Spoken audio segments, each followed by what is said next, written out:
All right, folks, big apology. Definitely ran into some issues with my software. It had not tracked this game, so you had seen the introduction for what looks like just game one. We moved into game two. Yeah, we're just gonna we're gonna keep producing this piece of content, but simply put, game one, our opponent didn't show us much of anything. We killed him pretty promptly, and then he Rurik'thar'd us. Sorry. Let me back up one step.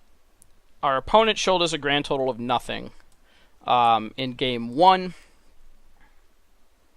Let's see here. Yep, we're just going to concede this.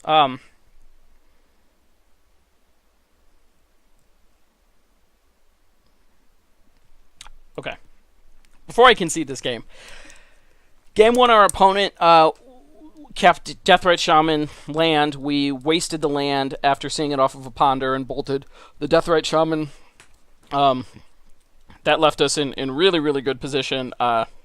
He drew up to 8 cards and then conceded instead of showing us the game. So I boarded in a way that should set us up for the Mirror/Jund, not acknowledging that Bayou Deathrite Shaman could lead into this lovely, lovely matchup that is elves. So, in the time that I was not recording the match in my infinite wisdom, we wrap up game one, get to game two, and he presents us with the fact that he's elves, gets a turn 2 Glimpse of Nature sequence of decent value, and then drops a Rurik'thar. At this point, I am very confident that I'm dead.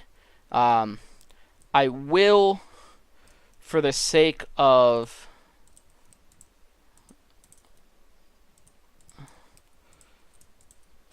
showing how this kind of locks here, I am going to cast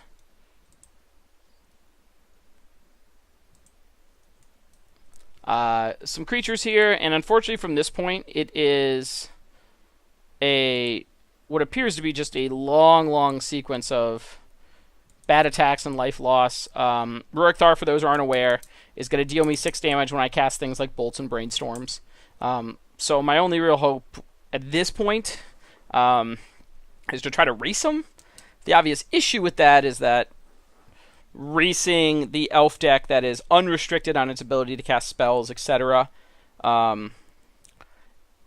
is going to lose to this 6/6. I do have the option with, if I was to draw Dismember, I'd be able to Dismember 1 or 2 things, but Rurik'thar is just a fascinating threat, and I guess my hope is that our opponent will block eventually with Rurik'thar, and we can try to go from there, but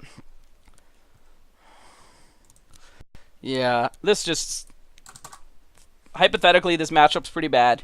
Our opponent is just playing a large amount of very cheap, efficient threats. I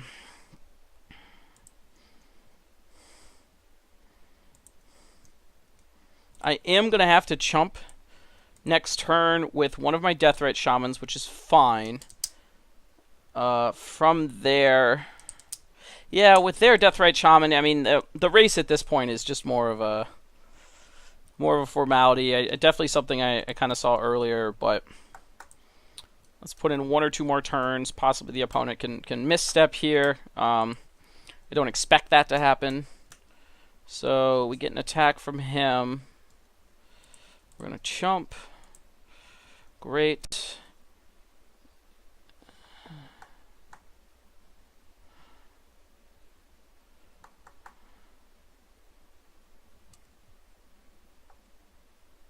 Ten, 8, 5.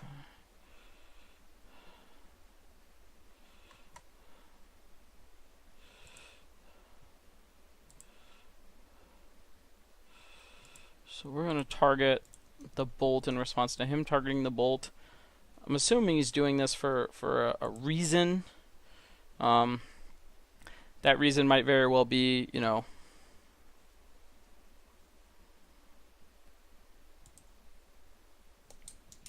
Oh, that's embarrassing. And completely my fault. Big thing, read your chat log to see what he's targeting. don't try to just guess. It doesn't really work out too well. So he puts us to 8. Eating the respective graveyards. So then it's 6, 8, 3. Yeah, that's just game there. Okay.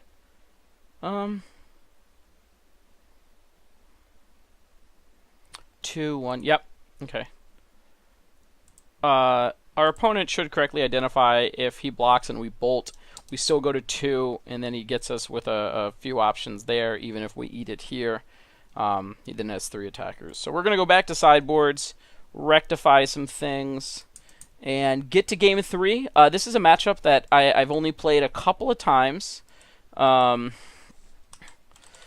I'm pretty interested to at least get this matchup documented a little. You'll notice you'll hear some typing. That's me making minor notes after every game. Something I'd really like to pass along to people looking to actually step up their game. Documentation. I mean, age of technology, Google Docs, all that stuff. It is a wonderful asset to get everything written down that you're going through. And use it to kind of understand where you can get some advantages, the way you've sideboarded over the course of many matches, and in the end, hopefully, find a correct sequence that works for you to try to win more games than you're losing.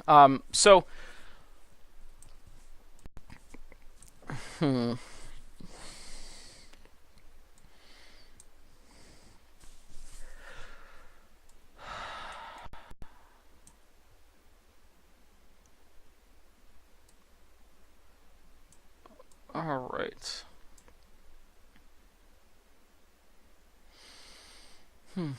Well, I will fully admit I'm not 100% on my sideboarding plans for this matchup. I know some of the cards that I don't really care for, Dazes and Pierces. On the play, I don't dislike Dazes, but I definitely am looking to trim 1 or 2. Cards that I do like to see, Engineered Explosives, Forked Bolt. Let's see.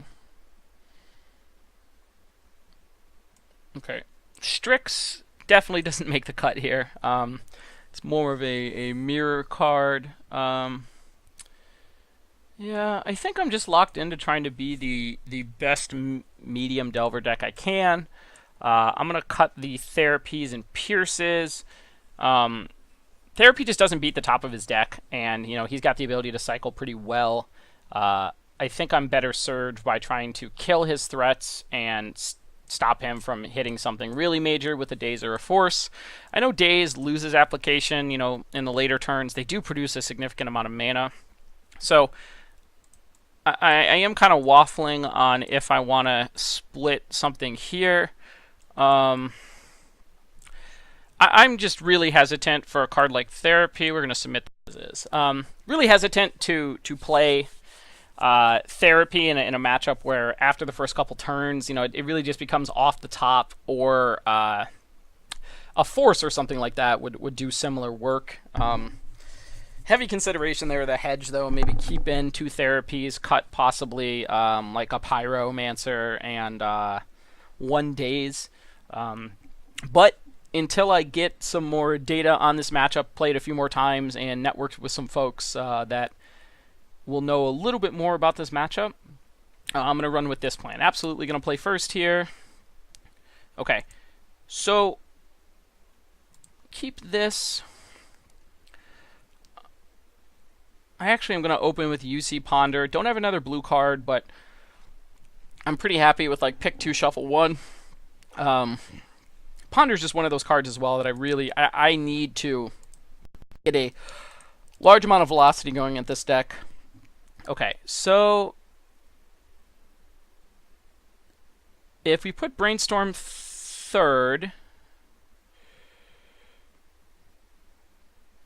okay, but I want to have the blue card for, yeah. We're going to go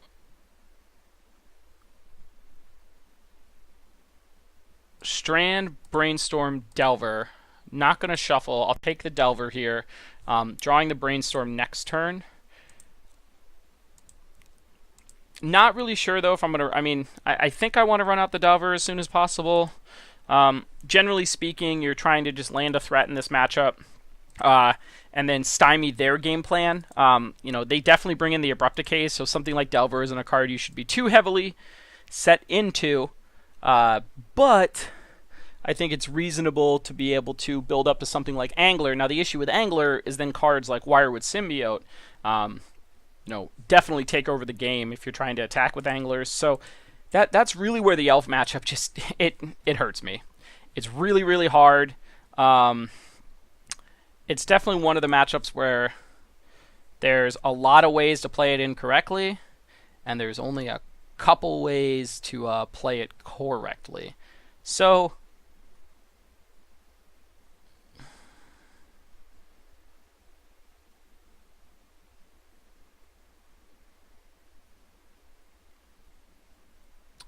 the sequences that are going through my head is I can dismember the Dryad Arbor. My obvious issue with that is, let's see. All right, let's open on the Brainstorm here. I am looking for a good sequence of cards here. I'm okay with playing the Volcanic Island. Okay, so that, in my opinion, simplifies things pretty considerably. We're going to go Volk, Delta, and, I mean, I'm going to Wasteland here. I definitely think it'd be nice to get a target like Gaia's Cradle or etc., but the reality is that he will be happy to take the single turn of, you know, play a land, crack, play, play a land, tap the Arbor, play another creature, tap Cradle for 2, play 2 more creatures, and then we're just like miles behind. I do have the ability for Force to pitch Force here, which I'm probably going to take advantage of, as I want to try to land some of these other threats as consistently as possible. Nettle Sentinel is definitely not one of those cards that I am horribly, horribly worried about. Let's see. So let's go here. Let's fetch up the blue-red land. And then we'll go... and in case you weren't tracking, the other top card was the Volcanic Island, so we definitely want to get that shuffled away. From here, I'm actually going to sit on this Dismember. I think there's going to be a big advantage if he tries to play a sequence on his next turn that enables the Sentinel to tap for mana off of one of his few effects that does that. And I can Dismember in response, hopefully throwing off his sequencing. Like if he was to cast a Birchlore Rangers here. So I wonder if he's trying to sequence from this point up to the natural order. Okay. So I let him have the Heritage Druid. I think it was a misstep on his part to not attack first unless he's trying to go for the combo, but he's only got 2 elves. So I don't feel like he has a... Okay, I understand now. Okay, so he casts that. I'm actually going to Dismember the Heritage Druid. Paying a couple of times.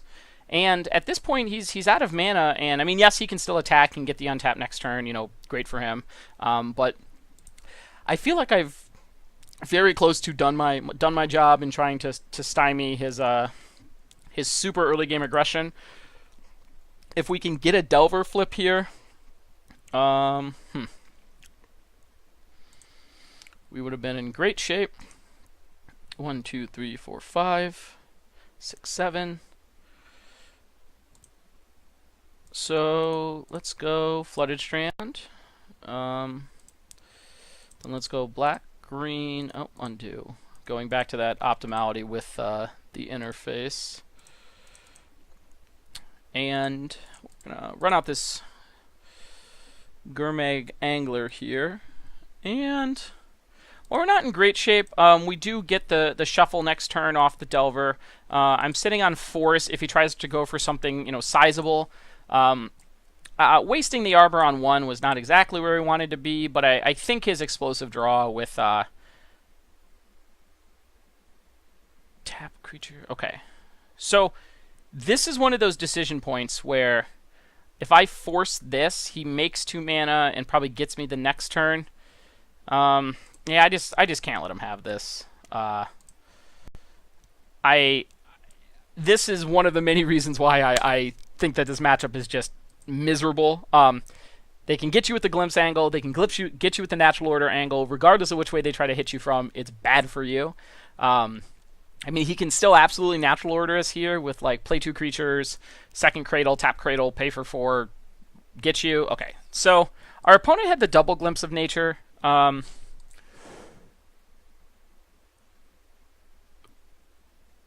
Okay, so he's gonna draw a card. I mean, the unfortunate part from here is that we're just kind of in, you know, F2 mode. Yep. Okay. Yeah, our opponent had a pretty powerful draw. I guess from here, we're just kind of hoping he doesn't get too much done with it. You know, he's going to make 3 mana. He's going to be able to bounce a creature. And at this point, we might be hurting a little bit more. If he keeps cantripping, we're just kind of out of luck for this one.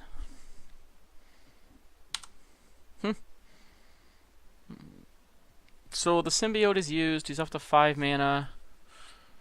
3. He's going to draw 2 off of this. Yeah.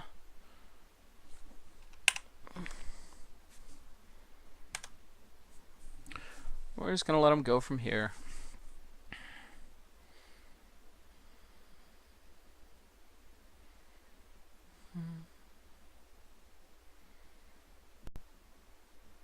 Yep.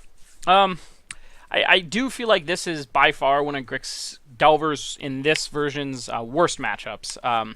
If he has the ability to combo here, casting the natural order, sacking, you know, any of his various creatures, I mean, we're in for a world of pain. Yep,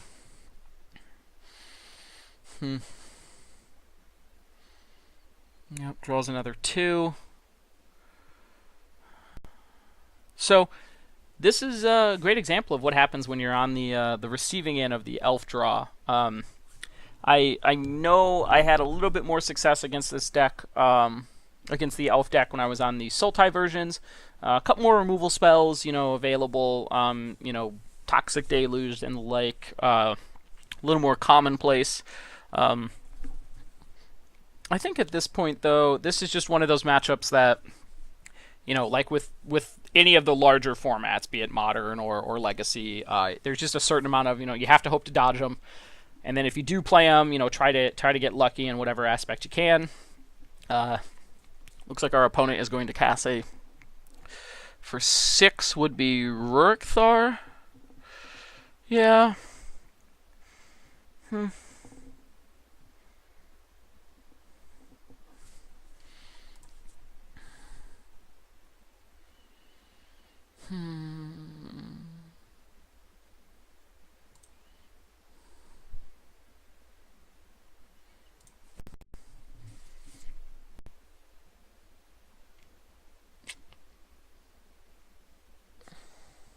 So there's definitely some merit there, and I mean, I guess the brainstorm would let me draw a given card, but yep.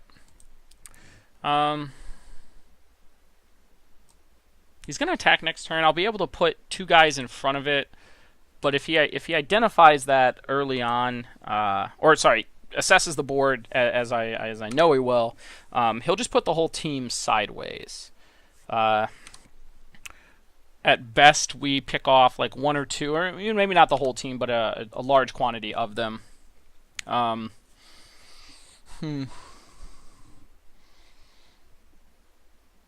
Which from that he takes the angler and kind of runs it from there. I actually think if he does that, 4, 8, 9.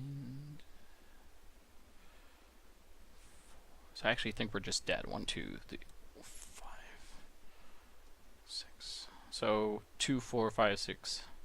2, 4, 5, 6, 7, 8. 10, 12. Yeah. Absolutely the correct attack by him. If I... Well, he can only produce a little bit of black mana here. So 6, 10, 11. I have to block the Rorikthar, but if I single block it, that dies. If I double block it, he gets to bounce and go off from here. Yeah, we'll just we'll make him go through the motions.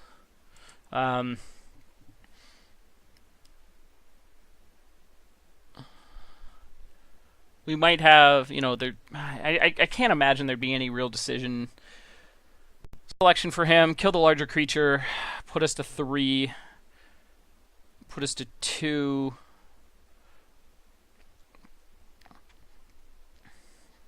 I mean, really, we kind of have to draw the EE, pop it, and then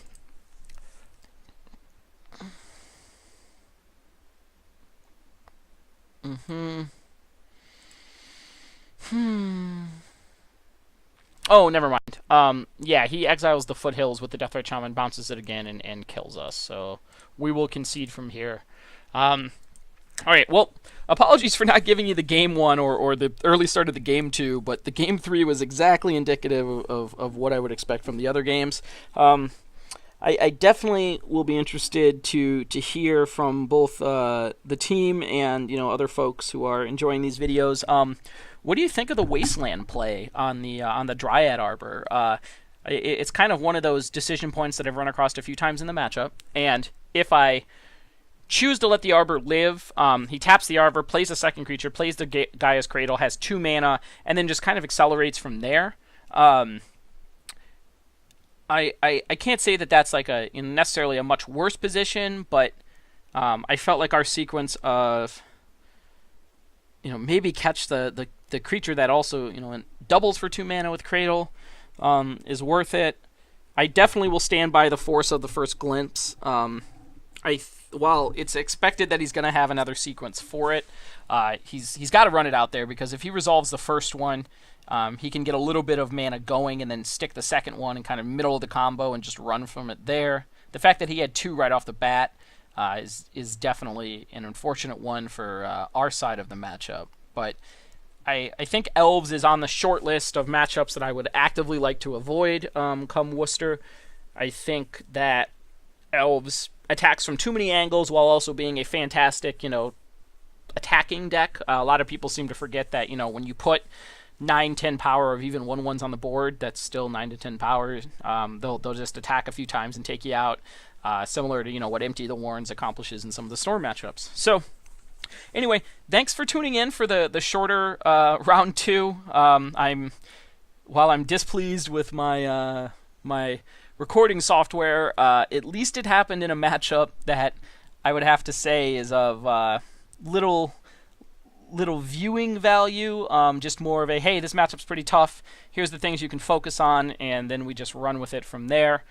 I would like to hear, though, from anybody that, you know, enjoys interfacing, you know, what do you guys think of the Elves matchup? I really dread seeing it. I've got, you know, the one sideboard card in EE that can do some work, but beyond there, it feels like kind of a get lucky or die trying. So anyway, thanks for watching this video.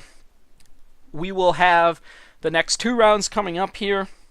I will say, while you're noticing I'm looking at 1 and 2 in this league, I am currently sporting over a 70% win rate with the deck, so I feel like I'm at least on a base level of competence with it. Not quite Noah Walker, but we're getting there, and that's really all that matters these days is, you know, a little bit of improvement and try to push yourself to figure things out from there. So thanks for watching. We will be back shortly. This is Ketter with Cardhoarder. Thanks.